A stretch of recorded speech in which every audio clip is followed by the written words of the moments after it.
انسان ہونے کے ناطے اپنے جذبات کا اظہار کرتا ہوں کہ جس انسان نے بھی قرآن پاک کی بےعزتی کی ہے اس نے بہت غلط کیا ہے، کیونکہ ہر انسان کا خاص کر کے جو چار کتابیں مانتے ہیں ان کا یہ ایمان ہے کہ چاریں کتابیں آسمانی ہیں اور ان کا احترام کرنا چاہیے، اور جتنے انبیاء آئے ہیں اوپر سے لے کے ابراہیم سے لے کے یا آدم علیہ السلام سے لے کے حضور پاک صلی اللہ علیہ وسلم تک سارے نبی افضل ہیں، اور حضور پاک صلی اللہ علیہ وسلم خاتم نبی ہیں۔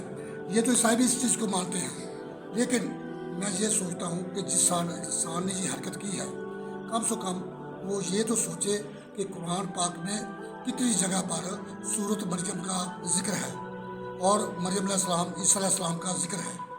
میرے دوستو، کم سے کم اس انسان کی یہ سوچ کتنی غلط ہے، اس کو یہ سوچنا چاہیے تھا کہ میں نے یہ حرکت یہ کر رہا ہوں، کم سے کم میں عیسیٰ علیہ السلام کو، عیسیٰ مریم کے ذات کو مد نظر رکھوں۔